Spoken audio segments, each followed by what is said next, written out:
পড়ছিলাম ভার্জিনিয়া উলফের বিখ্যাত উপন্যাস টু দ্য লাইট হাউস।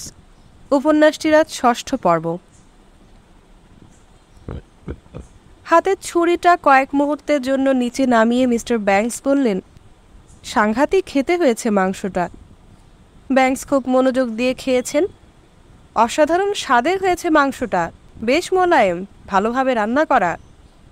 এই গণ্ডগ্রামে কিভাবে রান্নার উপকরণগুলো জোগাড় করলো মিসেস রামসে জিজ্ঞেস করলেন ব্যাংকস, আর বলল, এই রান্নায় মিসেস রামসের জুড়ি নেই। মিসেস রামসে জানে এখন তার প্রতি উইলিয়াম ব্যাংকসের সবটুকু ভালোবাসা আর মায়া আবার ফিরে এসেছে। কণ্ঠে পরিতৃপ্তি ফুটিয়ে মিসেস রামসে বলল, এটা আমার দাদির একটা ফ্রেঞ্চ রেসিপি। অবশ্যই এটা একটা ফ্রেঞ্চ রেসিপি, তবে এটা ইংল্যান্ড কুজিনে নিয়ে আসা অন্যায়। এ বিষয়ে সবাই একমত হলো। এই রান্নায় পাতাকপি পানিতে ভিজিয়ে রাখতে হয়।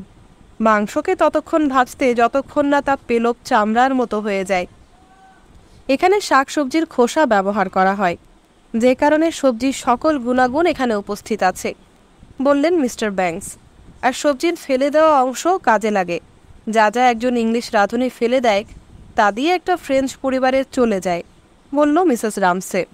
মিসেস রামসের তার প্রতি স্নেহটা ফিরে এসেছে বলে, আবার সবাই প্রাণবন্ত হয়ে উঠেছে বলে, তার উদ্বেগ শেষ হয়েছে বলে, আর যেহেতু মিসেস রামসে এখন কৌতুক উল্লাস করার মতো মুক্ত বোধ করছে, তাই সে নানান অঙ্গভঙ্গি করে হাসতে লাগল।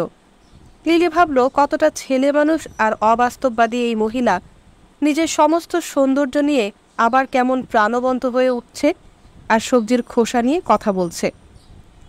ভয়াবহ কিছু একটা আছে তার ভেতর, সে অদম্য। শেষমেশ সফল হওয়ার কোনো না কোনো রাস্তা সে খুঁজে বের করেই ফেলে, লিলি ভাবল। আর এখন কিনা সে আরও একটা নাটক এনে হাজির করেছে, পল আর মিন্টার নাটক। যে কেউ বুঝবে ওদের মধ্যে প্রেমের সম্পর্ক তৈরি হয়েছে। আবার মিস্টার ব্যাংকসও এখানে বসে খাচ্ছেন। মিসেস রামসে খুব সহজে স্পষ্টভাবে নিজের ইচ্ছার বলে সবাইকে জাদু করে রেখেছে।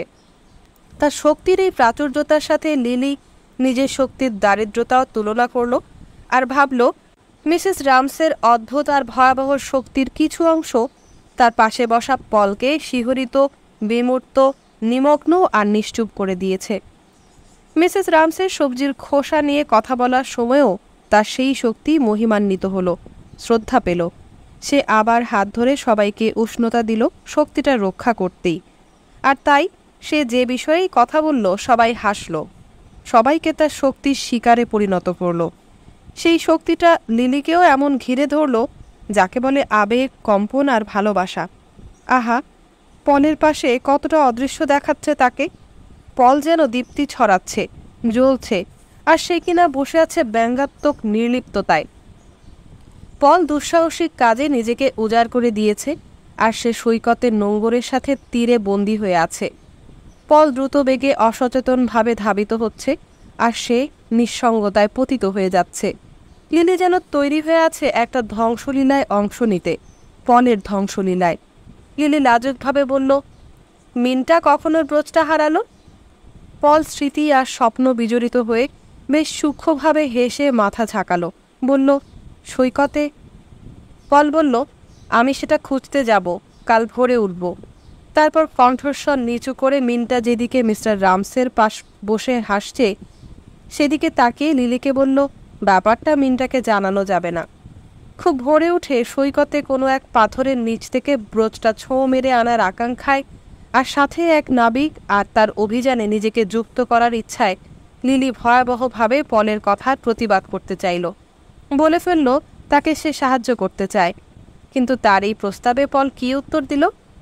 আসলে লিলি কথাটা এমন এক আবেগে বলে ফেলেছে যেরকম আবেগ লিলি কখনো দেখায় না। সে বলেছে, আমিও তোমার সাথে যাই। আর এরপর পল হেসেছে। পল হ্যাঁ বা না দুটোই বুঝিয়েছে, কিন্তু এটা পলের হাসির অর্থ না। এটা এমন একটা মৃদু হাসি ছিল যেন পল বলছে, যা খুশি করো, মন চাইলে খারাপ বাঁধ থেকে লাফ দিয়ে পড়ে যেও, আমার কিছু যায় আসে না। পল যেন লিলির গালে তার প্রেমের উত্তাপ, প্রেমের ভয়াবহতা, নিষ্ঠুরতা, বেইমানি নিয়ে চপেটাঘাত করল।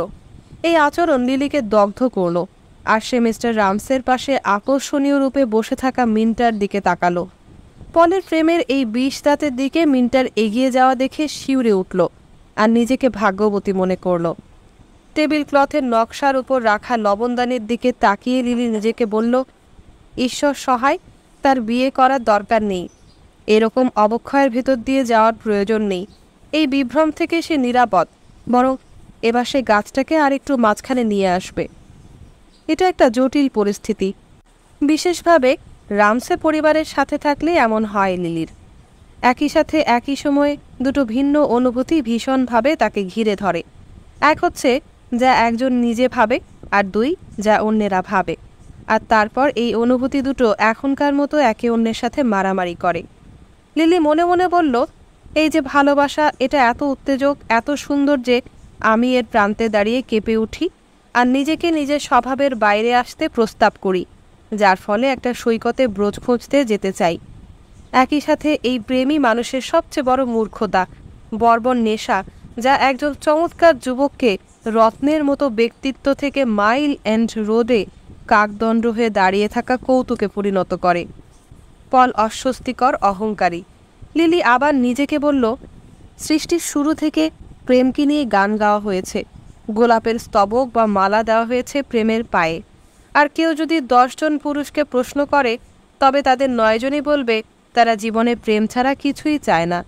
আর এদিকে নারীরা লিলির নিজের অভিজ্ঞতা অনুযায়ী সবসময় অনুভব করে এই প্রেম তারা চায় না। এর চেয়ে ক্লান্তিকর, অমানবিক আর কিছু নেই বলেই তাদের মনে হয়, যদিও তা সুন্দর আর প্রয়োজনীয়। ঠিক আছে, ঠিক আছে, লিলি এভাবে মনে মনে প্রশ্নটা করল, যেন সে আশা করছে সবাই এই তর্কে জড়াক, যেন এ ধরনের তর্ক এমন একটা পরিস্থিতি যখন একজন মানুষ আকারে ছোট বল্টু লাগাতে না পেরে ছুঁড়ে ফেলে আর আশা করে বাকিরা লাগিয়ে নেবে। তাই লিলি অন্যরা কি বলছে তা শোনার চেষ্টা করল, যদি বা তারা প্রেমের প্রশ্নের উত্তরে কোনো আলো ফেলতে সমর্থ হয়। মিস্টার ব্যাংকস বললেন, তারপর সেই তরলকে ইংলিশরা এখন বলে কফি। আচ্ছা, কফি, কিন্তু এটা নির্ভর করে সত্যিকারের মাখন আর পরিষ্কার দুধের ওপর। মিসেস রামসে বলল। লিলি দেখতে পাচ্ছে মিসেস রামসে পুরো উদ্যমে জেগে উঠেছে আর খুব জোর দিয়ে কথা বলছে, ইংলিশ দুগ্ধ খামার পদ্ধতির ভুলভাল আন্তরিকতা ও বাগ্মিতার সাথে বর্ণনা করছে। কি পরিস্থিতিতে দুধ বাড়িতে বাড়িতে সরবরাহ করা হয়, সাথে তার এই অভিযোগের প্রমাণস্বরূপ কিছু সমস্যার বর্ণনা দিতে শুরু করেছে, সবাইকে টেবিলের চারপাশে বসিয়ে। মাঝখানে বসা অ্যান্ড্রিও থেকে শুরু, হাসিটা কাঁটা গাছের ফুলের থোকা থেকে থোকায় লাফিয়ে পড়া আগুনের মতো তার সকল ছেলেমেয়ের মধ্যে ছড়িয়ে পড়ল। তার স্বামীও হাসলেন, কিন্তু আগুনটা হঠাৎ ঘুরে গিয়ে মিসেস রামসেকেই হাস্যকর বস্তুতে পরিণত করল। তার সাফল্যের মুকুট খসিয়ে ফেলতে চাইল, তার প্রাণোচ্ছ্বাস টেনে বের করতে চাইল এই প্রতিশোধটা নেওয়ার জন্য যে মিসেস রামসের ইংল্যান্ড দুগ্ধ খামারের দুরবস্থা প্রমাণ করার পর এই খাবারের টেবিলটা এখন মিস্টার ব্যাংকসের জন্য কত বড় কৌতুক হিসাবে দাঁড়িয়ে আছে। আর সাথে এটাও বোঝাতে প্রতিশোধটা প্রকট হলো, একজন ব্রিটিশ লোকের কুসংস্কারে আঘাত করলে কেমন শাস্তি পেতে হয়। মিসেস রামসে মনে মনে বলল, যে লিলি কিনা ট্রান্সলের মন ভালো করতে তাকে সাহায্য করেছিল, এখন সে নিজেই বেশ অন্যমনস্ক হয়ে বসে আছে। লিলি যেন সবার কাছ থেকে নিজে বিচ্ছিন্ন করে রেখেছে। তাই লিলিকে সবার মাঝে টেনে নিতে মিসেস রামসে জিজ্ঞেস করল, এই ব্যাপারে তোমার কি মত লিলি? এতক্ষণ প্রেম নিয়ে ভাবছিল বলে প্রশ্নটা শুনে লিলি কিছুটা লজ্জিত আর বিহ্বল বোধ করল। মিসেস রামসে বুঝতে পারল লিলি আর ট্রান্সলে এই দুজনেই এখন কেমন আলগা হয়ে আছে। দুজনে মিন্টা আর পলের দীপ্তির কাছে অসহায় হয়ে গেছে। নিঃসন্দেহে ট্রান্সলে বেশ শীতল আচরণ করছে। আহারে বেচারা, যে ঘরে পল রেলে থাকবে সে ঘরের ট্রান্সলের দিকে কোনো মেয়েই তো তাকাবে না। তারপরও তার তো নিজের গবেষণা আছে, কোনো কিছুর উপর কোনো ব্যক্তির প্রভাব বিষয়ক, সে নিজেকে প্রবোধ দিতে পারবে। কিন্তু লিলির ব্যাপারটা ভিন্ন। মিন্টার উজ্জ্বলতায় সে ম্লান হয়ে আছে। ছোট কুঁচকানো একটা মুখ, চাইনিজ চোখ, সাথে এই ছোট ধূসর জামা গায়ে দেওয়ার বরাবরের চেয়ে আজ লিলিকে আরও বেশি অস্পষ্ট লাগছে।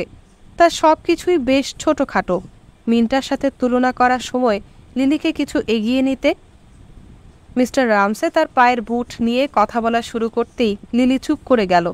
তিনি এখন আর নিজেকে ডায়েরি নিয়ে কথা বলবেন না। এখন মিস্টার রামসে ঘন্টার পর ঘন্টা তার বুট জোড়া নিয়ে কথা বলে যাবেন।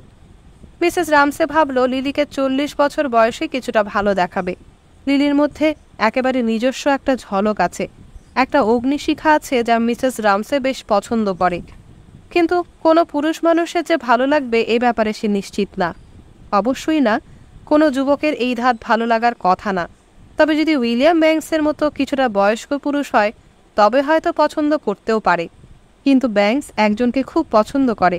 মাঝে মাঝে মিসেস রামসের মনে হয় উইলিয়াম ব্যাংকস তার স্ত্রীর মৃত্যুর পর থেকে হয়তো তাকেই পছন্দ করে। কিন্তু একে প্রেম বলা যায় না। এটা এমন একটা অশ্রেণীভুক্ত স্নেহের মতো যা একজন মানুষের অনেকের প্রতি বোধ করে থাকে। কিন্তু ছি, এসব সে কী ভাবছে? লিলিকে অবশ্যই উইলিয়ামের সাথে বিয়ে করা উচিত। দুজনের অনেক কিছুতেই মিল আছে। লিলিও ফুল খুব ভালোবাসে। তারা দুজনে বেশ নির্লিপ্ত ও উদাসীন, আর কিছুটা আত্মনিমগ্ন দুজনই। উইলিয়াম আর লিলি যাতে পাশাপাশি লম্বা একটা পথ হাঁটতে পারে সেই ব্যবস্থা তাকে অর্থাৎ মিসেস রামসেকে অবশ্যই করতে হবে। তাদের দুজনকে দু প্রান্তে বসিয়ে সে কি বোকামিটাই না আজ করেছে। কাল এই ভুলটা সংশোধন করতে হবে তাকে। যদি আবহাওয়া ভালো থাকে তারা সবাই বনভোজনে যেতে পারে। সব কিছুই সম্ভব মনে হচ্ছে, সব কিছু ঠিকঠাক মনে হচ্ছে। স্বামী, সন্তান আর সবাইকে খেতে দেখে মিসেস রামসের মনে হলো এই মুহূর্তে সবাই বুট জুতা নিয়ে কথা বলতে শুরু করলে নিজেকে এই আলাপ থেকে বিচ্ছিন্ন করে মিসেস রামসে ভাবল এই অনুভূতিটা বেশিক্ষণ থাকবে না। ঠিক এই মুহূর্তেই মিসেস রামসে একটা নিরাপদ অবস্থানে যেতে পেরেছে। ওরা বন্ধ করা বাজ পাখির মতো সে যেন এখন শুধু বাতাসে ভেসে আছে। সমস্ত শরীরে মিষ্টি আর নীরব আনন্দ মেখে একটা পতাকার মতো উঠছে। সব কিছু যেন এই গভীর স্থিরতায় জেগে উঠছে। মিসেস রামসে উইলিয়াম ব্যাংকসকে আরও একটা ছোট মাংসের টুকরো খুঁজে দিতে মাটির পাত্রটার গভীরে উঁকি দিল। মনে হচ্ছে একটা ধোঁয়ার মতো, একটা বাষ্পের মতো সবাইকে নিরাপত্তা দেওয়ার জন্য এখানে উপস্থিত থাকার আর তার দরকার নেই। এই তো সবাই তার চারপাশেই আছে। উইলিয়াম ব্যাংকসকে খুব সতর্কভাবে মাংসের বিশেষ নরম টুকরো খুঁজে দিতে দিতে ভাবনাটা তাকে অনন্তকালের অংশী করল। সন্ধ্যার আগে ইতোমধ্যেই সে একবার ভিন্ন একটা অনুভূতির ভেতর দিয়ে গেছে, কিন্তু বুঝতে পেরেছে জীবনের সব কিছুতে একটা সমন্বয়, একটা স্থিরতা বা কিছু একটা আছে যা যে কোনো পরিবর্তনের প্রভাবমুক্ত, যা জ্বলে ওঠে। মিসেস রামসে জানলায় আলোর ঢেউ তোলা প্রতিফলনের দিকে তাকালো। বহমান, চলমান, রুবি পাথরের মতো বর্ণালী রূপে জাজল্যমান। আর তাই এখন আবার সে সেই অনুভূতির ভেতর দিয়ে গেল যা সে ইতোমধ্যে আজকেই আর একবারে গেছে। তা হলো শান্তি, বিশ্রাম। এমন মুহূর্তেই সব কিছু সহনশীল হয়ে আসে। মিসেস রামসে উইলিয়াম ব্যাংকসকে নিশ্চিত করল, হ্যাঁ নিন আপনি, সবার জন্য যথেষ্ট পরিমাণ মাংস আছে। মিসেস রামসে বলল, অ্যান্ড্রিও, তোমার প্লেটটা একটু নিচু করো না, নয়তো তোমার উপর ঝোল পড়বে। বফেন দপ একেবারে ফাটিয়ে দিয়েছে। চামচটা নামিয়ে রেখে এখন মিসেস রামসে ভাবল এবার সে চলে যেতে পারে বা বিশ্রাম নিতে পারে। সবাইকে খাবার নিতে সাহায্য করা হয়ে গেছে, কিংবা অপেক্ষা করতে পারে। শুনতে পারে সেই বাজ পাখির মতো তার উঁচু বাসা থেকে দুলতে দুলতে নিচে নেমে এসে হাসি ঠাট্টায় মজে যেতে পারে। টেবিলের অপর প্রান্তে তার স্বামী কি বলছে তার উপর শরীরের সকল ভার মুক্ত করে দিতে পারে। তার স্বামী 1253 রুট করতে বলছে। মনে হয় এই সংখ্যাটা তার ঘড়ি থেকে টুকে নিয়েছে এখন তার স্বামী। এগুলোর মানে কি মিসেস রামসে বুঝতে পারল না। একটা বর্গের রুট, এটা আবার কি? তার ছেলে অবশ্য জানে। মিসেস রামসে বোঝার চেষ্টা করল কিউব, স্কোয়ার রুট এসব নিয়েই তারা এখন কথা বলছে। ভলতেয়ার আর মাদাম দ্য স্টাইল, নাপোলিয়নের চরিত্র, ফ্রেঞ্চদের জমি ভোগ দখলের নিয়ম, লর্ড রোজবেরি, প্রিভিসের স্মৃতিচারণ। মিসেস রামসের মনে হলো পুরুষের এই প্রশংসনীয় বুদ্ধিমত্তার বস্ত্র তাকে তুলে ধরেছে, ধারণ করছে। যে বস্ত্র এদিক ওদিক দৌড়াচ্ছে, এই পথ ওই পথ পেরুচ্ছে, যেন একটা লোহার কাঠামো দুলতে থাকা বস্ত্রকে টান টান করে রেখেছে। পৃথিবীকে উন্নত করেছে এজন্য যাতে মিসেস রামসে এই বস্ত্রের উপর সম্পূর্ণভাবে নির্ভর করতে পারে, এমনকি চোখ বুঝতেও পারে, কিংবা এক মুহূর্তের জন্য চোখ পিটপিট করে তাকাতেও পারে। যেভাবে একটা শিশু তার বালিশে মুখ গুজে পিটপিট করে তাকিয়ে গাছের শাখায় সাজানো পাতার স্তর দেখে। এবার মিসেস রামসে ভাবনা থেকে জেগে উঠল। এখনও বস্ত্র বুনন শেষ হয়নি। উইলিয়াম ব্যাংকস স্যার ওয়াল্টার স্কটের ওয়েবারলির উপন্যাস নিয়ে কথা বলছেন। ব্যাংকস বললেন তিনি প্রতি 6 মাসে এই সিরিজের যে কোনো একটা উপন্যাস পড়েন, কিন্তু তাতে চার্লস টান্সলে এত রাগ হলো কেন? সে যেন ছুটে এসে মিসেস রামসে ভাবল টান্সলে ব্যাংকসের কথার মধ্যে এমন উড়ে এসে জুড়ে বসেছে কারণ ক্রু হয়তো তাকে পছন্দ করবে না এই ভয় থেকে। উপন্যাসগুলো সম্পর্কে কিছু না জেনেই ওয়েবার্লির নিন্দা করতে শুরু করলো টান্সলে। সে আসলে কিছুই জানে না এ বিষয়ে। মিসেস রামসে ভাবল টান্সলের আচরণ থেকেই মিসেস রামসে এটা আন্দাজ করতে পারে কিছু জানুক আর না জানুক সে নিজেকে জাহির করতে চায়। যে পর্যন্ত না টান্সলের বিয়ে হয় বা প্রফেসর হয়ে উঠে সে পর্যন্ত এমন জাহির করা তা চলবেই, আর সবসময় তাকে আমি আমি আমি করতে হবে। আর তাই হয়তো টান্সলে বেচারা স্যার ওয়াল্টার আর জেন অস্টিনের ওপর এতটা চড়াও হয়েছে। আমি আমি আমি টান্সলে যে নিজের গুণই গাইছে আর নিজের সম্পর্কে বৃহৎ ধারণা সবাইকে দিতে চাইছে তা টান্সলের কণ্ঠস্বর, তার জোরালো যুক্তি আর অস্বস্তি থেকেই মিসেস রামসে বুঝতে পারছে। সফলতা টান্সলের জন্য মঙ্গল বয়ে আনবে। যাই হোক, সবাই হঠাৎ চুপ হয়ে গেছে। এখন আর মিসেস রামসের কিছু শুনতে হবে না। বেশিক্ষণ এই নীরবতা থাকবে না তা মিসেস রামসে জানে, কিন্তু এই মুহূর্তে তার দৃষ্টি এত স্বচ্ছ হয়ে উঠেছে যে তার টেবিল জুড়ে বসে থাকা উপস্থিত সকলের ভাবনা ও অনুভূতির পর্দা উন্মোচন করতে পারবে। তেমন কোনো কষ্ট ছাড়াই একটা আলোর মতো পানির তলায় চুপিসারে ঢুকে যেতে পারবে, যাতে এর ভেতরে ছোট ছোট তরঙ্গ, নলখাগড়া, পোনা মাছ সব কিছুর ভারসাম্য বজায় থাকে। গায়ে আলো পড়ার কারণে হঠাৎ দুলে দুলে কেঁপে ওঠা ট্রাউট মাছের মতোই সবাইকে দেখতে পাবে, সব শুনতে পারবে মিসেস রামসে। কিন্তু উপস্থিত সবাই যাই বলছে তা যেন ট্রাউট মাছের নড়াচড়ার মতোই, একই সাথে ডানে বাঁয়ে ঢেউ আর পাথর দেখা যাওয়ার মতো। পুরো দৃশ্যটা তার হাতেই বন্দি থাকার মতো, যাতে কর্মব্যস্ততায় জাল ফেলে সে ওঠাতে পারে আর একটা থেকে আর একটা পৃথক করতে পারে। অন্য ক্ষেত্রে মিসেস রামসে হয়তো বলতো সে ওয়েবার্লির উপন্যাস পছন্দ করে, কিংবা সে উপন্যাসগুলো পড়েনি। সে আড্ডায় যুক্ত হবার তাড়না বোধ করত, কিন্তু এখন সে কিছুই বলল না। এই মুহূর্তটায় সে স্থবিরতায় ঝুলে রইল। কেউ একজন বলে উঠল, কিন্তু কতদিন আর টিকবে এটা? এই বাক্যটাতে মিসেস রামসে এভাবে আটকে গেল যে সে মনোযোগ দিতে বাধ্য হলো। মনে হলো তার যেন একটা সুঁগ আছে যা তাকে বিপদের আঁচ পাইয়ে দিতে পারে। আর এই বাক্যটা তেমন একটা বাক্য যেখানে সে তার স্বামীর ব্যাপারে বিপদের গন্ধ পাচ্ছে। এরকম একটা প্রশ্ন নিশ্চিতভাবে মিস্টার রামসেকে তার ব্যর্থতার কথা মনে করিয়ে দেবে। তৎক্ষণাৎ তার স্বামী ভাববে তার লেখা আর কদিন পড়বে লোকে। সকল বিষয়ে অহমিকামুক্ত উইলিয়াম ব্যাংকস হাসল আর বলল, প্রচলন বা বর্তমান হুজুগ নিয়ে তিনি মাথা ঘামান না। কে বলতে পারে সাহিত্য বা শিল্প বা জ্ঞানের যে কোনো শাখায় শেষমেশ কোনটা টিকে যাবে? যখন যা ভালো লাগে আসুন আমরা তাই নিয়ে থাকি, ব্যাংকস বললেন। ব্যাংকসের এই বিচক্ষণতার প্রশংসা করল মনে মনে মিসেস রামসে। কে কি ভাবল এ নিয়ে মিস্টার ব্যাংকসকে কখনোই ভাবতে দেখা যায় না, তবে তার স্বভাবে এমন কিছু আছে যা অবশ্যই প্রশংসনীয় ও উৎসাহব্যঞ্জক, তবে যা স্বভাবতই একজন মানুষকে অস্বস্তিতে ফেলে দেবে। মিসেস রামসে নিশ্চিত এখন মিস্টার রামসে অস্বস্তি বোধ করতে শুরু করেছে। মিস্টার রামসে এখন চাইছেন, কিন্তু আপনার কাজ টিকে যাবে মিস্টার রামসে, এই জাতীয় কথা কেউ বলে উঠুক। মিস্টার রামসে তার অস্বস্তি পরিষ্কারভাবে তার কথার মাধ্যমে এখন ফুটিয়ে তুলছেন। তিনি বিরক্তি নিয়ে বলছেন, যেভাবেই হোক স্কটের নাকি শেক্সপিয়রের কাজ তার জীবনকাল ছাড়িয়ে যাবে।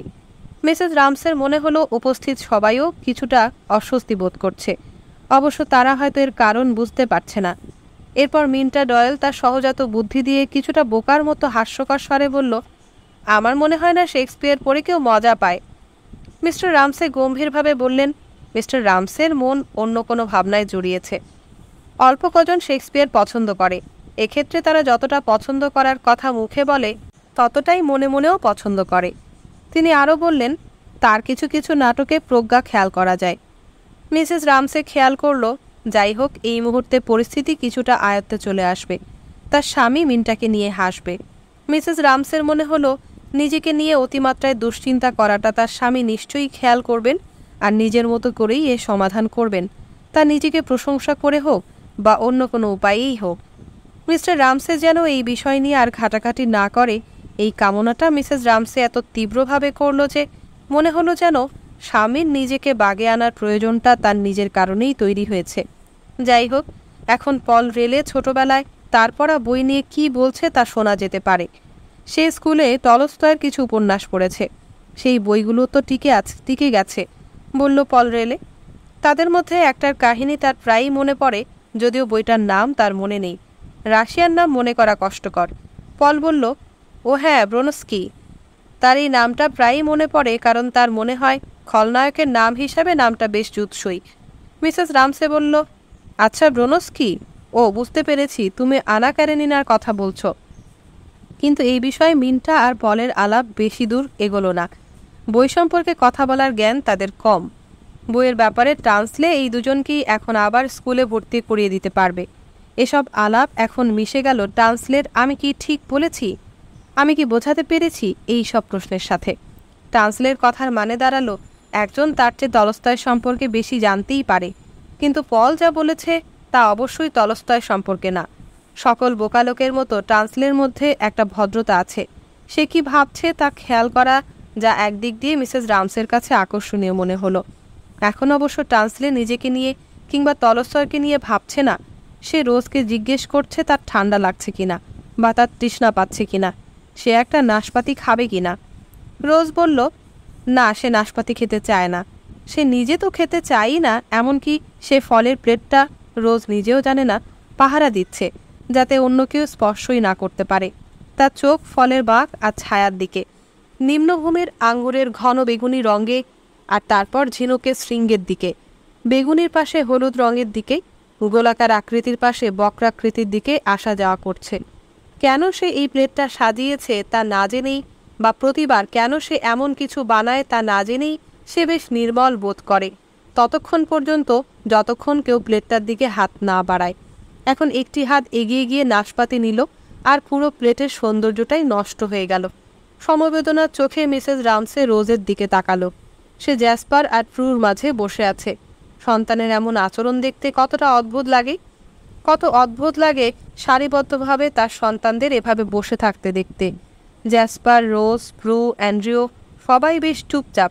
তাদের মুখে চোরা হাসি দেখেই মিসেস রামসে বুঝতে পারল, চুপ করে থাকলেও নিজেদের মধ্যে হালকা হাসি ঠাট্টা তাদের ঠিকই চলছে। এখানকার কোনো গল্প শুনে তারা অবশ্যই মজা পাচ্ছে না, বরং তারা সব শুনছে নিজেদের ঘরে গিয়ে দম ফাটিয়ে হাসার জন্য। তাই কিছু বিষয় তারা পেটে জমিয়ে রাখছে। নিশ্চয়ই তারা তাদের বাবাকে নিয়ে হাসছে না। না, মিসেস রামসে আশা রাখেন নিশ্চয়ই এমন হবে না। তাহলে কি? মিসেস রামসের ভয় হলো এই ভেবে সে উপস্থিত না থাকলে ওরা আলাদাভাবে এভাবেই হাসাহাসি করে।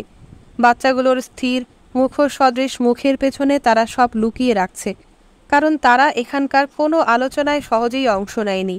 তারা অনেকটা পর্যবেক্ষক, জরিপকারী, প্রাপ্তবয়স্ক মানুষ থেকে কিছুটা উত্থিত ও আলাদা হয়ে থেকেছে।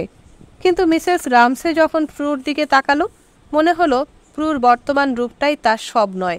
প্রু সবেমাত্র ফুটতে শুরু করেছে, উঠতে শুরু করেছে, অবতরণ করতে শুরু করেছে।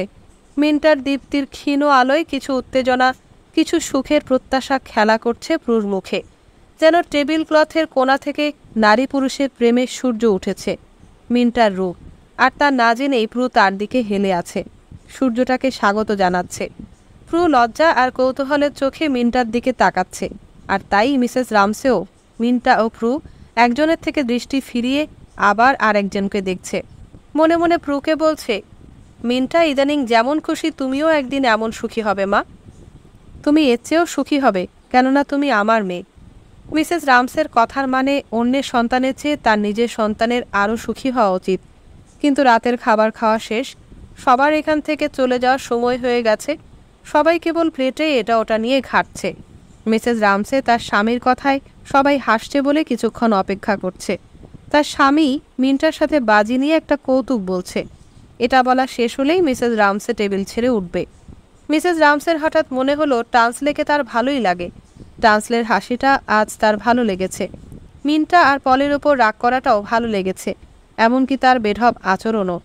যাই হোক, এই যুবকটার অনেক গুণ আছে। মিসেস রামসে তার রুমালটা প্লেটের পাশে রাখতে রাখতে ভাবল, আর লিলির জীবনের সব কিছু নিয়ে নিজস্ব একটা কৌতুক বোধ আছে। লিলিকে নিয়ে ভাবার কিছু নেই। রুমালটা প্লেটের এক কোণায় গুজে মিসেস রামসে অপেক্ষা করতে লাগলো। আচ্ছা, তাদের আলোচনা কি শেষ হলো? না, ওই গল্প এখন অন্য গল্পে মন নিয়েছে। আজ রাতে তার স্বামী বেশ ভালো মেজাজে আছে। মিসেস রামসে আশা করল বুড়ো অগাস্টাসের সাথে শেষমেশ যেন তার স্বামীর আচরণটা ঠিক হয়ে যায়। তাকেও যেন আড্ডায় যুক্ত করে। তারা এখন কলেজের পরিচিত কাউকে নিয়ে গল্প করছে। মিসেস রামসে জানলার দিকে তাকালো।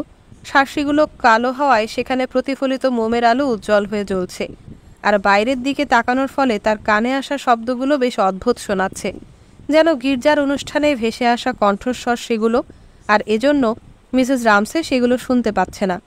হঠাৎ জোরালো হাসির শব্দ পাওয়া গেল, তারপর কেবল একটা কণ্ঠস্বর টিকে রইল। মিন্টা একাই কথা বলছে। এটা শুনে মিসেস রামসের রোমান ক্যাথলিক গির্জার একটা অনুষ্ঠানে শোনা ল্যাটিন শব্দে কারো বিলাপ করতে থাকার কথা মনে পড়ল। মিসেস রামসে অপেক্ষা করল। এবার তার স্বামী কথা বলছেন। তিনি কিছু একটা পুনরাবৃত্তি করছেন, আর মিসেস রামসে জানে এটা রিদম অ্যান্ড রিং অফ এক্সালশন কবিতা থেকে একটা লাইন। তার স্বামীর কণ্ঠ বিষণ্ণ। বের হয়ে এসো, বাগানের পথে উঠে এসো, লরিয়ানা লরিলি, চায়নার রোজ ফুটে আছে হলদে মৌমাছির আনাগোনায়। মিসেস রামসে জানলার দিকে তাকিয়ে আছে। শব্দগুলো যেন সবার কাছ থেকে বিচ্ছিন্ন হয়ে পানিতে রাখা ফুলের মতো ভাসছে, যেন কেউ তা আবৃত্তি করছে না, যেন শব্দগুলো নিজস্ব অস্তিত্ব আছে। আর যতটা জীবন যাপন করেছি আর যতটা যাপন করব, সব বৃক্ষ ছায়ায়, পরিবর্তনশীল পাতার মায়ায়। মিসেস রামসে জানে না কথাগুলোর মানে কি, কিন্তু গানের সুরের মতো শব্দগুলো যেন তার কণ্ঠেই, তার সত্তার বাইরে দাঁড়িয়ে বলছে সেই কথাগুলোই বলছে যা সারাটা সন্ধ্যা তার ভাবনায় ছিল, যদিও সেগুলো ছিল ভিন্ন কিছু। সে না তাকিয়েই বুঝতে পারল টেবিলে সবাই সেই কণ্ঠস্বর শুনছে। আমি জানি না তুমি কি ভাবো, লরিয়ানা লরিলি। আবৃত্তিটা তার অনুভব করা একই রকম আনন্দ আর মুক্তির প্রকাশের মতো, যেন সেগুলো সহজ স্বাভাবিক কথা, যেন সেগুলো সবার নিজস্ব কথা। কিন্তু কণ্ঠটা থেমে গেল। মিসেস রামসে চারপাশে তাকালো আর উঠে দাঁড়ালো। অগাস্টাস ক্যারমিকালও উঠে দাঁড়িয়েছেন। তার টেবিলের রুমালটা তিনি হাতে নেওয়াতে মনে হচ্ছে লম্বা এক সাদা পোশাকে ক্যারমিকাল স্তব গাইছেন। বাগান আর ডেইজি শাড়ির পাশ দিয়ে হাতের তালপাতা আর দেবদারু নিয়ে যেতে থাকা রাজাদের দেখতে গেল লরিয়ানা লরিলি। পাশ দিয়ে যাওয়ার সময় রাজা কিছুটা ঘুরে তাকালো, শেষবার আবার বলল, লরিয়ানা লরিলি। কবিতাটা আবৃত্তি করার পর ক্যারমিকাল এভাবে মাথা নিচু করলেন যেন তিনি মিসেস রামসেকে শ্রদ্ধা জ্ঞাপন করছেন। কেন জানি মিসেস রামসের মনে হলো এর আগে এতটা পছন্দ ক্যারমিকাল তাকে কখনোই করেননি। তাই নির্ভার আর কৃতজ্ঞ চিত্তে সেও ক্যারমিকালকে কুর্নিশ ফিরিয়ে দিল, আর ক্যারমিকালের তার জন্য খুলে রাখা দরজা দিয়ে বের হয়ে গেল। এখন বাকি বাদ সব কিছু আর এক ধাপ এগিয়ে নেওয়া দরকার। দরজায় প্রবেশ মুখে এক মুহূর্ত দাঁড়িয়ে এই দৃশ্যটা দেখে মিসেস রামসে মিন্টার হাত ধরল আর ঘর থেকে বের হয়ে গেল। এবার দৃশ্যটা সব বদলে গেছে। ভিন্নভাবে নিজেকে সাজিয়ে নিয়েছে। কাঁধ বরাবর পেছন দিকে শেষবারের মতো তাকিয়ে মিসেস রামসে ভাবল দৃশ্যটা ইতিমধ্যেই অতীত হয়ে গেছে। বরাবরের মতো লিলি ভাবছে সবসময় একেবারে সঠিক মুহূর্তে কিছু কাজ করতে হয়। কোনো একটা বিশেষ কারণেই মিসেস রামসে তাৎক্ষণিকভাবে যাবার সিদ্ধান্ত নিয়েছে। যেমন এখন যখন কেউ বুঝতে পারছে না তারা কি দাঁড়িয়ে দাঁড়িয়ে হাসি ঠাট্টা করবে, না স্মোকিং রুমে যাবে, না ড্রয়িং রুমে যাবে, নাকি চিলেকোঠায় যাবে, এমন সময় মিসেস রামসেকে দেখা গেল মিন্টার হাত ধরে উঠে যেতে। মিসেস রামসের যে জন্য মনে হলো হ্যাঁ, এখন এই কাজটা করার সময় হয়েছে, এখন গোপন কাজটা করে নিতে হবে। তাই হঠাৎ মিসেস রামসে একটা বিচ্ছিন্নতা তৈরি করল। সবাই ছত্রভঙ্গ হয়ে গেল, ভিন্ন ভিন্ন দিকে চলে গেল। মিস্টার ব্যাংকস টান্সলের হাত ধরে টেবিলে চলন্ত রাজনীতি নিয়ে অসমাপ্ত কথা শেষ করতে ছাদ বারান্দায় চলে গেলেন, যা সন্ধ্যাটার ভারসাম্য রক্ষা করল, আর পুরো উৎসবের ভারটা ভিন্ন দিকে স্থানান্তর হলো। টান্সলে আর ব্যাংকসকে যেতে দেখে আর তাদের মুখে শ্রমিক দলের নীতির কথা শুনতে পেয়ে লিলির মনে হলো তারা যেন এক্ষুনি কোনো জাহাজের সেতুতে বেতন নিতে যাচ্ছে। হ্যাঁ, কবিতা থেকে রাজনীতির আলাপে এভাবে চলে যাওয়াটা লিলিকে এভাবেই আঘাত করল। মিস্টার ব্যাংকস, মিসেস রামসে আর চার্লস টান্সলে বাতির আলোতেই উপরতলায় চলে গেল। লিলির একটু খটকা লাগলো। মিসেস রামসে কি একটু তাড়াতাড়ি চলে গেল না? মিসেস রামসে দ্রুত পায়ে ছোটেনি বা তাড়াহুড়া করেনি, বরং সে ধীরে সুস্থেই গেছে। এত চেঁচামেচির মধ্যেও সে বরং ইচ্ছা করেই এক মুহূর্তের জন্য স্থিরভাবে দাঁড়িয়ে থেকে একটা বিশেষ কিছু নিয়ে গেছে। সেখানকার সবচেয়ে গুরুত্বপূর্ণ কিছুকে সকল আবেগ, অস্বাভাবিকতা আর সমাপ্তি থেকে বিচ্ছিন্ন করতে চেয়েছে, আলাদা রাখতে চেয়েছে। তাই জিনিসটা সে তার সামনেই ধরে রেখেছে। মিসেস রামসেরই তৈরি সেই বিচারালয়ে নিয়ে গেছে, যেখানে গোপন সভায় বিবেচনার মাধ্যমে কিছু সিদ্ধান্ত নেওয়া হবে। কাজটা কি ভালো হচ্ছে, খারাপ হচ্ছে, ঠিক হচ্ছে, ভুল হচ্ছে, ঘটনাটা কোন দিকে যাচ্ছে, আরও কত কি বোঝার বাকি। তাই মিন্টা আর পনের কথা দেয়া নেয়ার ঘটনার অভিঘাতের পর সে নিজেকে শুধরে নিচ্ছে, আর প্রায় অসচেতন বা অবচেতনে দেবদারু গাছটার কাছ থেকে নিজের অবস্থান ধরে রাখতে সাহায্য নিচ্ছে। তার আশেপাশের পৃথিবী বদলে যাচ্ছে, কিন্তু মানুষগুলো স্থির। আজকের অনুষ্ঠানটা তাকে চলন্ত একটা অনুভূতি দিয়েছে। সব কিছু নিয়মমাফিক হতে হয়, তাকে অবশ্যই এটা ওটা সঠিকভাবে করতে হবে। গাছের স্থিরতার প্রতি অচেতন শ্রদ্ধা জ্ঞাপন করে ভাবল মিসেস রামসে। এখন আবার বাতাসের কারণে দেবদারু গাছের শাখা একেবারে ওপরের দিকে ধেয়ে উঠছে, ঠিক স্রোতের ওপর ভাসতে থাকা জাহাজের মুখের মতো। বাইরের দিকে তাকিয়ে মিসেস রামসে কিছুক্ষণ দাঁড়িয়ে রইল। বাতাস বইছে, পাতারা যেন তারাদের সভা ঝাঁট দিয়ে যাচ্ছে। পাতার ফাঁক ফোঁকর ছাপিয়ে কাঁপছে, আলো উস্কে জ্বলতে চাইছে। হ্যাঁ, কাজটা শেষ হয়ে গেছে। যেভাবে সব সমাপ্তির পর নীরবতা নেমে আসে তেমনভাবেই সম্পন্ন হয়েছে। এখন সকল হল্লা আর আবেগ সরিয়ে যে যার মতো সন্ধ্যাটা নিয়ে ভাবতে পারবে। মনে হচ্ছে এমনটা সবসময়ই ঘটেছে। এখন যা দেখা গেছে তাই দেখা যাবে, সব কিছু একটা স্থিরতায় গেঁথে থাকবে। মিসেস রামসে ভাবল মিন্টা আর পল আবার এখানে একসাথে হবে। যতদিনই তারা বাঁচুক, আবার এই রাতের কাছে, এই চাঁদের কাছে, বাতাসের কাছে, এই বাড়িতে তার কাছে তারা আবার ফিরে আসবে। ভাবনাটায় মিসেস রামসে মজা পেল। এই ভাবনাটার ব্যঙ্গাত্মক দিক নিয়ে তার যে সন্দেহ হলো তা হচ্ছে, তার এই ভাবনার মানে হচ্ছে যতদিন তারা বাঁচবে তাদের মনের ব্যথা মিসেস রামসে সেলাই করে যাবে। স্নেহের সাথে নিচতলা সোফা তার মায়ের, দোলন চেয়ার তার বাবার, হ্যাব্রিজের মাপ ছুঁয়ে ছুঁয়ে হাসতে হাসতে মিসেস রামসে উপরতলায় গেল আর ভাবল এই সব কিছু মিন্টা আর পলের জীবনের মাধ্যমে পুনরুজ্জীবিত হবে। তারা হবে রেলে পরিবার। মিসেস রামসে পল আর মিন্টার নতুন জীবনের একটা নতুন নাম দেওয়ার চেষ্টা করে নার্সারির দরজায় হাত রেখে ভাবল অন্য মানুষের সাথে একাত্ম বোধ করার অনুভূতিটা যেন মানুষে মানুষে বিভাজনের দরজাটা খুবই হালকা করে দেয়, সব কিছু একই স্রোতে ভাসিয়ে দেয়। এখানে সেখানে পড়ে থাকা চেয়ার, টেবিল, ম্যাপ এগুলো কার তা এখন কোনো ব্যাপার না। মিসেস রামসে মরে গেলে মিন্টা আর পল যেন তা দেখভাল করবে। শক্তভাবে ধরে হাতলটা মোচড় দিল মিসেস রামসে, যাতে শব্দ কম হয়। তারপর ভেতরে ঢুকে নিজের ঠোঁট কিছুটা এভাবে চেপে রাখল যেন সে নিজেকে জোরে শব্দ করা যাবে না এই বিষয়টা স্মরণ করিয়ে দিচ্ছে। কিন্তু ভেতরে ঢুকেই মিসেস রামসে যা দেখল তাতে বিরক্ত হলো, আর বুঝতে পারল যে এইসব সতর্কতার প্রয়োজন নেই। বাচ্চারা ঘুমায়নি, বেশ বিরক্তিকর ব্যাপারটা। মিলড্রেডের অবশ্যই আরও একটু যত্নবান হওয়া উচিত। জেমস চোখ খুলে আছে আর ক্যাম বল্টুর মতো সোজা হয়ে আছে, আর মিলড্রেড খালি পায়ে বিছানার বাইরে বসে আছে। এদিকে বাজে কিনা প্রায় 11টা, আর তারা সবাই কথা বলছে। ব্যাপারটা কি? এখনও সে ভয়াবহ খুলিটা এখানে। মিসেস রামসে মিলড্রেডকে এটা সরাতে বলেছিল, কিন্তু মিলড্রেড নিশ্চয়ই ভুলে গেছে। আর এখন ক্যাম জেগে আছে, জেমস জেগে আছে। দুজনে মিলে ঝগড়া করছে যেখানে তাদের ঘণ্টাখানেক আগেই ঘুমিয়ে যাওয়ার কথা ছিল। এমন একটা ভৌতিক খুলি পাঠাতে কে বলেছিল এডওয়ার্ডকে?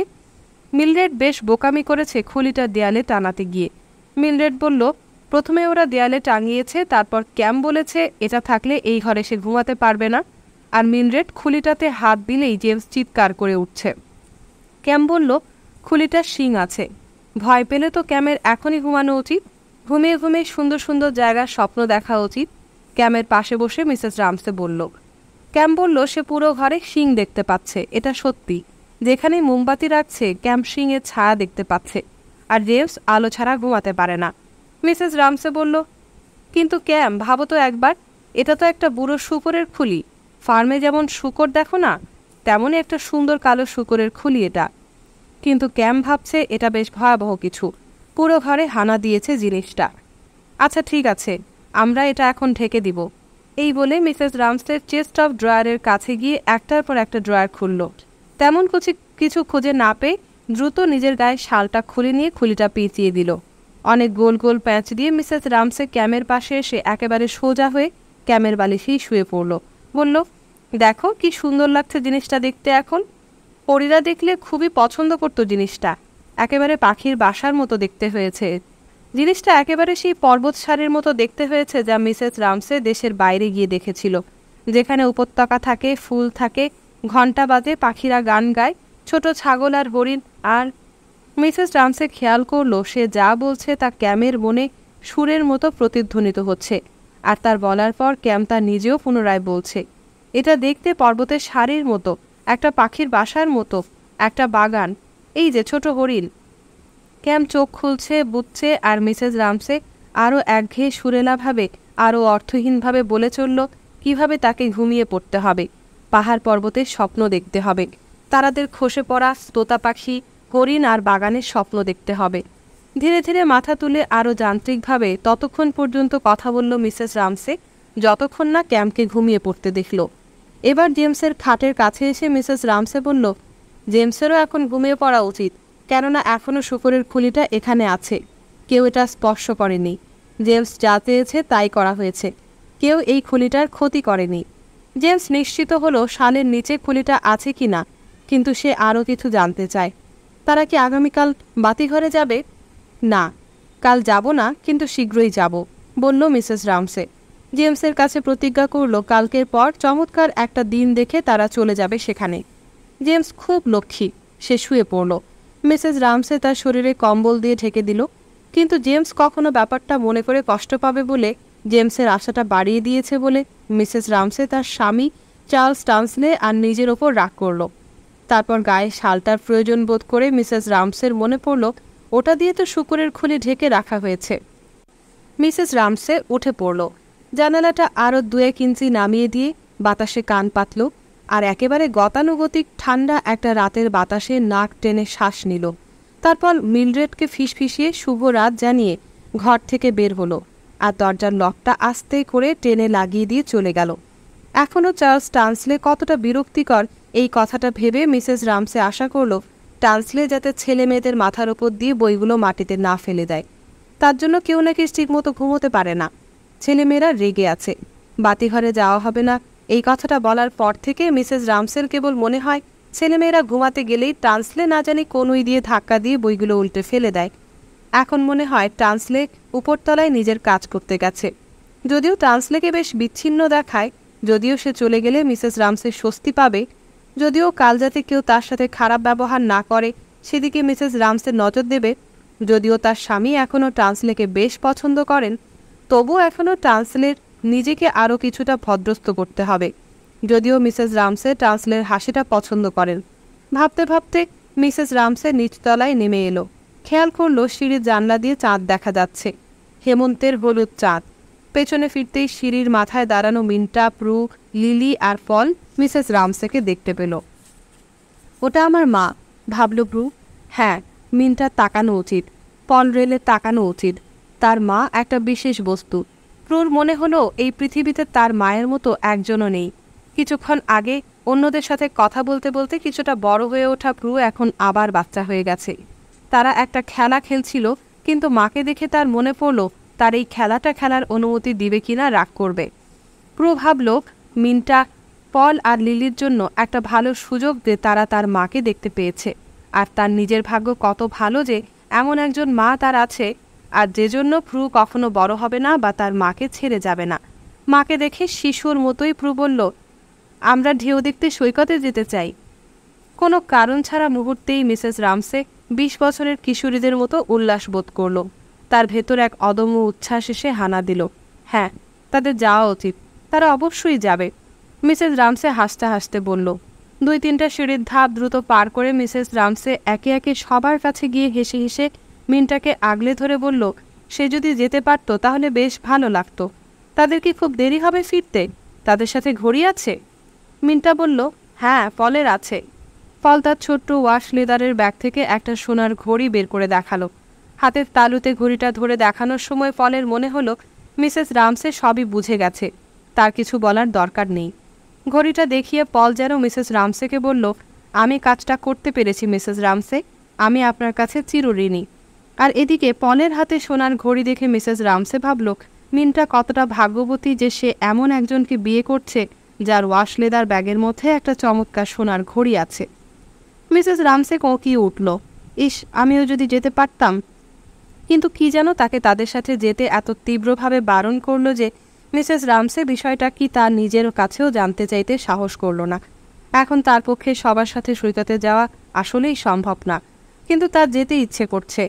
এটা কি বেশ আলাদা একটা অনুভূতি নয়, যা মিসেস রামসের অসম্ভব চিন্তার দ্বারা উৎসাহিত হয়েছে? মিনটা কতটা ভাগ্যবতী যে সে এমন একজনকে বিয়ে করছে যার ওয়াশ লেদার ব্যাগের মধ্যে একটা চমৎকার সোনার ঘড়ি আছে। ঠোঁটের মধ্যে হাসি ঝুলিয়ে মিসেস রামসে অন্য ঘরে চলে গেল, যে ঘরে তার স্বামী বসে বসে পড়ছে। মিসেস রামসে নিজেকে বলল, কি একটা যেন তার চাই, আর যা খুঁজতে এই ঘরে তার আসতেই হয়েছে। প্রথমে মিসেস রামসের মনে হলো এই ঘরে একটা নির্ধারিত চেয়ারে নির্ধারিত বাতির নিচে সে বসতে চেয়েছে, কিন্তু বসার পর মনে হলো এটাই না, তার যেন আরও কিছু চাই। মিসেস রামসে তার স্বামীর দিকে তাকালো, মোজাজোড়া বুনতে শুরু করে, আর দেখলো স্পষ্টভাবেই তার স্বামী এখন চাচ্ছেন না কেউ তাকে বিরক্ত করুক।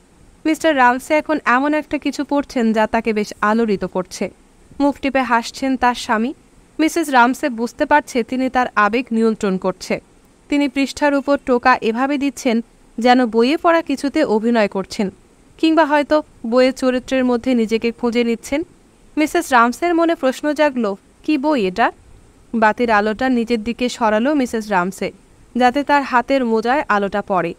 ও আচ্ছা, স্যার ওয়াল্টার স্কটের পুরনো একটা বই।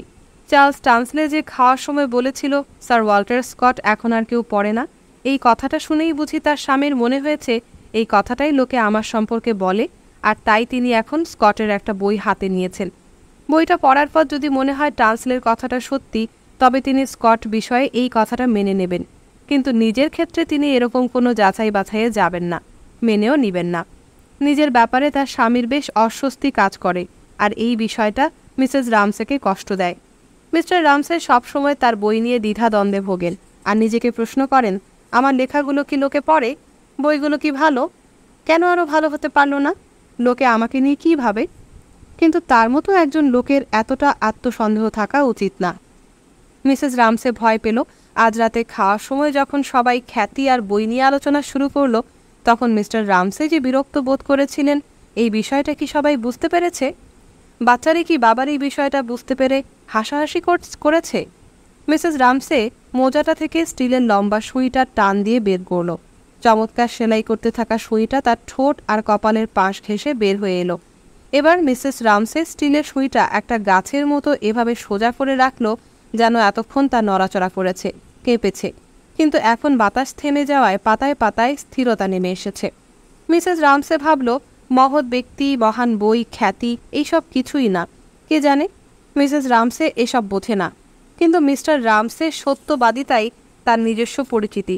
উদাহরণস্বরূপ, এই যে খাবারের টেবিলে মিসেস রামসে সাবলীলভাবেই কামনা করছিল তার স্বামী যাতে কথা বলে, সে তার স্বামীকে সম্পূর্ণভাবে বিশ্বাস করে। সকল ভাবনা বাদ দিয়ে যেভাবে একজন মানুষ সমুদ্রতলে ডুব দিয়ে কখনো আগাছা, কখনো খড়কুটা বা বুদবুদ দেখতে থাকে, সেভাবেই মিসেস রামসের উপর আবার কিছু আগে খাবারের ঘরের অনুভূতিটার মতো গভীরে ডুব দেওয়ার অনুভূতিটা চড়াও হলো। কিছু একটা আছে যা আমি চাই, কিন্তু একটা আমি নিতে এসেছি এই ঘরে। ভাবনার আরও গভীরে যেতে যেতে মিসেস রামসে এরকম কিছুই অনুভব করলো, কিন্তু চোখ বুজে থাকার কারণে বুঝতে পারল না জিনিসটা কি। মিসেস রামসে কিছুক্ষণ অপেক্ষা করে আবার মোজা বুনতে শুরু করলো। ভাবতে লাগলো, ধীরে ধীরে খাবারের টেবিলে বলা কবিতার লাইন তার মনে জেগে উঠতে লাগলো। চায়না রোজগুলো ফুটে আছে সব হলুদ মৌমাছির আনাগোনায়। কবিতাটা ঢেউয়ের মতো তার মনের এপারে ওপারে তালে তালে আছড়ে পড়তে লাগলো। ঢেউ উদ্বেলিত হওয়ায় শব্দগুলো ছোট ছোট আলোকাবরণে আবৃত হয়ে তার মনের অন্ধকারে জ্বলতে লাগলো। একটা লাল, একটা নীল, একটা হলুদ, আর শব্দগুলো যেন তাদের আসন ছেড়ে উপরে উঠতে লাগলো, কিংবা চিৎকার করতে লাগলো প্রতিধ্বনিত হওয়ার জন্য। তাই মিসেস রামসে ঘুরে তাকালো। টেবিল থেকে একটা বই টেনে নিতে ইচ্ছে করলো তার। আর যতটা জীবন আমরা যাপন করেছি, আর যতটা জীবন যাপন করব, সকলই গাছ ও পতনশীল পাতার মায়ায়। মোজায় সুই গুজে মিসেস রামসে গুনগুন করলো, আর একটা বই খুলে এখানে ওখানে এলোমেলোভাবে পড়তে লাগলো। এভাবে পড়তে পড়তে মিসেস রামসের মনে হলো যে সে যেন উপর নিচে আরোহণ করছে, তাকে মুড়িয়ে রাখা পাপড়ি ঠেলে এগোচ্ছে, যাতে সেই কেবল জানতে পারে এটা সাদা, এটা লাল। প্রথমে মিসেস রামসে একেবারেই বুঝতে পারল না এই সব শব্দের মানেটা কি। হাল ধরো, হাল ধরো, তোমার ডানাওয়ালা পাইনের নৌকার হে সকল অসহায় নাবিকগণ। মিসেস রামসে নিজেকে এদিকে ওদিকে দুলিয়ে গাছের এক শাখা থেকে অন্য শাখায় ঝাঁপ দেওয়ার মতো লাল ফুল থেকে সাদা ফুলে এক লাইন থেকে অন্য লাইনে ঝাঁপিয়ে পড়ল, আর পৃষ্ঠা উল্টানো যে পর্যন্ত না হঠাৎ করে একটা শব্দ তার মনোযোগ নষ্ট করল। তার স্বামী নিজের উরুতে চড় মেরেছে। এক মুহূর্তের জন্য মিসেস রামসের আর তার স্বামীর চোখাচোখি হলো, কিন্তু তারা কেউ একজন আরেকজনের সাথে কথা বলতে চাইল না। তাদের বলার মতো কোনো কথা না থাকলেও স্বামীর কাছ থেকে মিসেস রামসের দিকে কি একটা যেন প্রবাহিত হচ্ছে। মিসেস রামসে জানে এটা হচ্ছে জীবন, জীবনের শক্তি, জীবনের প্রচণ্ড কৌতুকবোধ, আর তাই তার স্বামী নিজের উরুতে চড় মেরেছে। সে যেন বলছে, আমাকে থামিও না, কিছু বলো না, শুধু ওখানটায় বসে থাকো। মিস্টার রামসে পড়তেই থাকলো। তার ঠোঁট মুচড়ে উঠল। বইটা তাকে পূর্ণ করছে, ভয় দেখাচ্ছে। সন্ধ্যার খটোমটো ব্যাপারগুলো সবই যেন তার স্বামী একেবারেই ভুলে গেছেন। বসে বসে অন্যের লম্বা সময় নিয়ে স্যুপ খাওয়া আর পান করা দেখে তিনি কতটা বিরক্ত হয়েছিলেন, আর তার স্ত্রীর সাথে কতটা মেজাজ তিনি দেখিয়েছেন, কতটা আবেগপ্রবণ বোধ করেছেন আর কষ্ট পেয়েছেন যখন সবাই তার বইগুলো কথা এভাবে এড়িয়ে গেছে যেন সেগুলোর অস্তিত্বই নেই।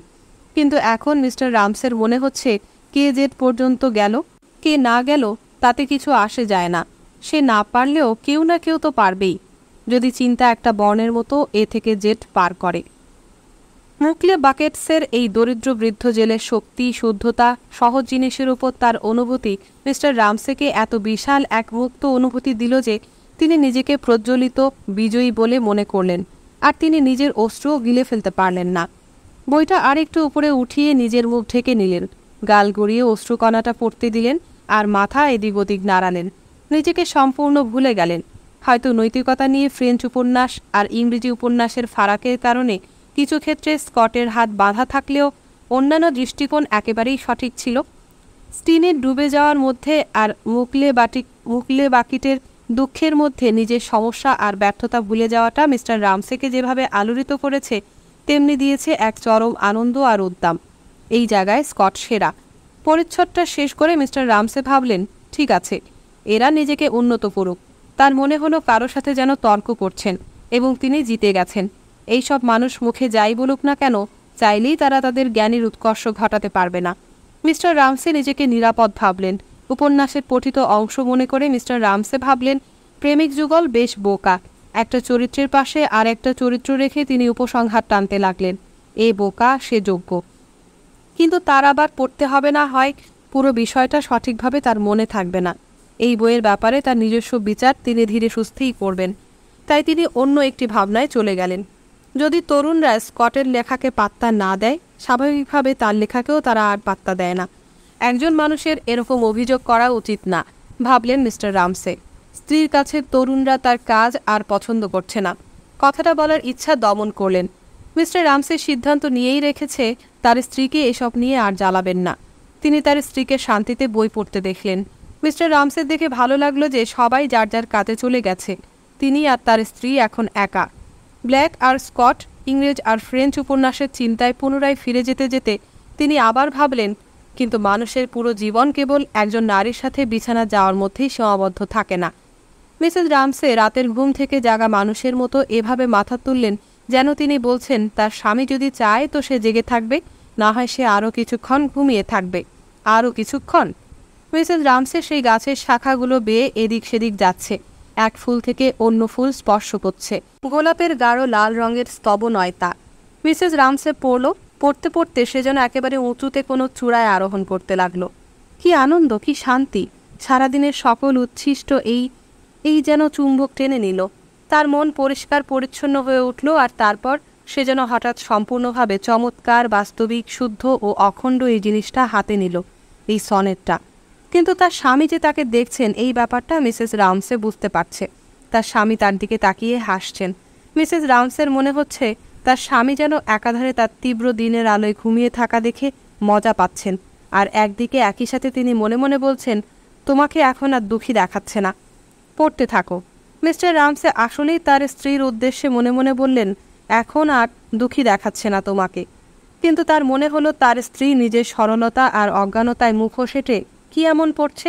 কেননা তার ভাবতে ভালো লাগে যে তার স্ত্রী এতটা চালাক চতুর নয়। কিতাবি জ্ঞান তো তার নেই বলতে গেলে। মিস্টার রামসের সন্দেহ হলো তার স্ত্রী যা পড়ছে তা বুঝতে পারছে কিনা। হয়তো বুঝতে পারছে না। তার স্ত্রী এক আশ্চর্য সুন্দরী, যে সৌন্দর্য যেন বর্ধনশীল, বসন্ত তবু যেন মনে হয় শীতকাল, আর পাশে তুমি নেই, যেভাবে তুমি ছাড়া তোমার ছায়া নিয়ে আমি খেলে যাই। মিসেস রামসে পড়া শেষ করলো। হাতের বইয়ের ওপর দিকে তাকিয়ে তার স্বামীকে হাসি ফিরিয়ে দিয়ে তিনি মনে মনে বললেন, তাই বুঝি, যেভাবে তুমি ছাড়া তোমার ছায়া নিয়ে আমি খেলে যাই। বইটা রাখতে রাখতে মিসেস রামসে বিড়বিড় করলো। মোজাটা হাতে নিতেই তার চিন্তা হলো অ্যান্ড্রিওকে একা দেখেছিল সে। কি হলো ওর? কাপড় বদলে চাঁদ দেখতে দেখতে মিসেস রামসের মনে পড়ল অ্যান্ড্রিও উইলিয়ামের কোনো কথায় কষ্ট পেয়ে খাবারের টেবিলে তার প্লেটটা উঁচু করে ধরে রেখেছিল। পাখিগুলো আছে গাছে, নিচতলায় সোফাটা পড়ে আছে, আর ছেলেমেয়েরা জেগে আছে। চার্লস টান্সলে তার বইপত্র ফেলে ছেলেমেয়েগুলোকে জাগিয়ে রেখেছে। ওহ, সে তো কিছুক্ষণ আগে আবিষ্কার করলো পলের একটা ওয়াশ লেদারের ঘড়ি রাখার ব্যাগ আছে। এটা কি সে তার স্বামীকে বলবে?